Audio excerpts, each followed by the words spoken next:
Also, like, super offensive. I'm offensive. Is that a crime? Being offensive is a crime. Being offensive is a crime now. What is this? Did you say it is? Are you joking me? I have a video. Is that a joke? Being offensive is a crime. I just heard you say that. What's your badge number? What is your badge number? What is your badge number? Tell me what your badge number is. What is your badge number? Thank you. You came into the election promising to smash the gangs. We've heard this kind of language before, smash the gangs, stop the vote, and it's always more difficult than the rhetoric. I mean, how many gangs have you smashed? Well, I don't think any public policy is easier than the press release. Of course it's not. We've made 4,000 interventions against organised crime since we took office. Every time that makes it that little bit harder. But, the more... 4,000 interventions against people smugglers. That could be arrests, that can be disrupting a sale of a boat, 4,000 interventions against organised crime type activity. It's quite hard to know. I'm asking how many gangs were smashed. That's what you promised in the election, isn't it? Well, this is a process that we'll deliver over this parliamentary term. I know your viewers, as you do, as I do, want to see those channel crossings reduced. The way to do that is, as I say, by making our countries more attractive than the rest of Europe to come to. We're making changes to bring us into line. We also know that people think that they can't be removed when they do get here. That's why we're removing more people. And people also think that they're going to be able to transit parts from around the world to then assemble and use in the channel. Well, this today is to disrupt that. So it's all of those things together. This isn't the news. Okay, let me tell you now, this isn't the news. Anything you hear on this, I'm honest, but it might not be factual.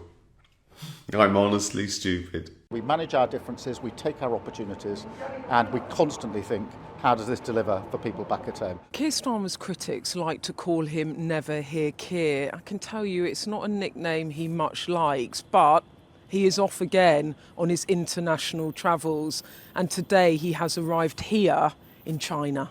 And I don't need to tell you, when there's a bit of a leadership crisis, party and mutiny back home, being 5,000 miles away is probably not ideal. It's been a really difficult January for Kier Starmer.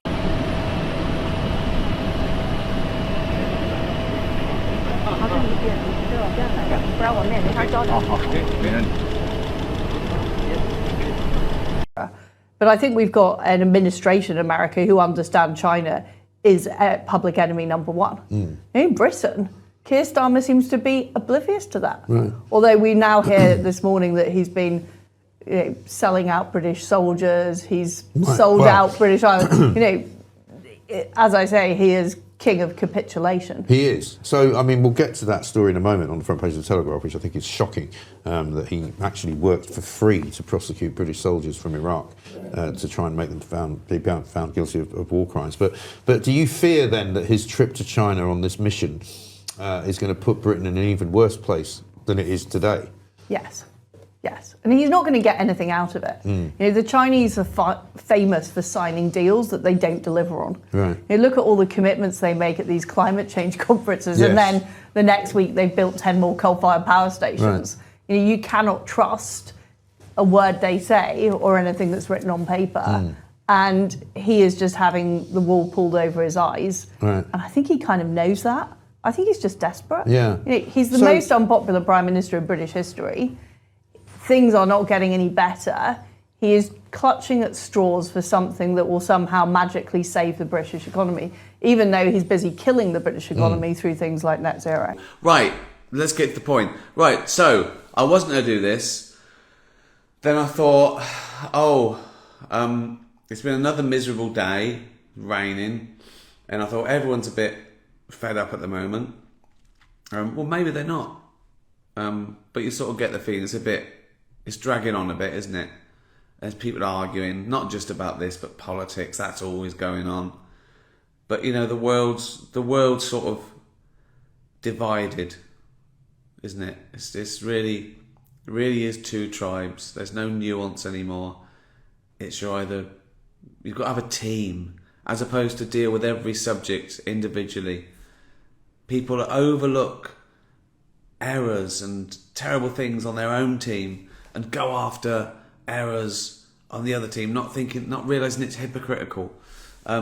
Everyone's a little bit fed up and divided and angry.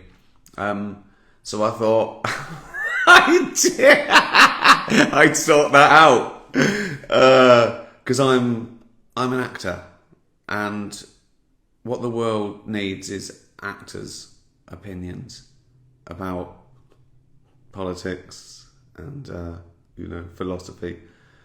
Imagine there's no heaven. Fuck's sake. And future. Gutted, because he's now the Prime Minister and he's getting troops done. He's literally going for troops that are doing the job. Look at these two. These men now run our country.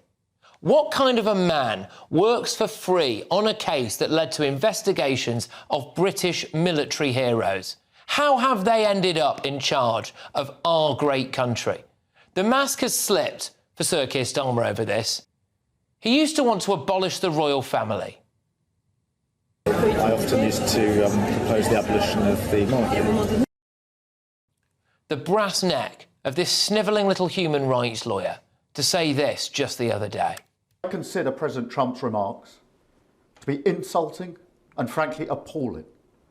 And I'm not surprised they've caused such hurt to the loved ones of those who were killed or injured. Look, of course he was right to say that about Trump, don't get me wrong. But now it turns out that he worked on a case that opened the door for more criminal inquiries into our brave veterans.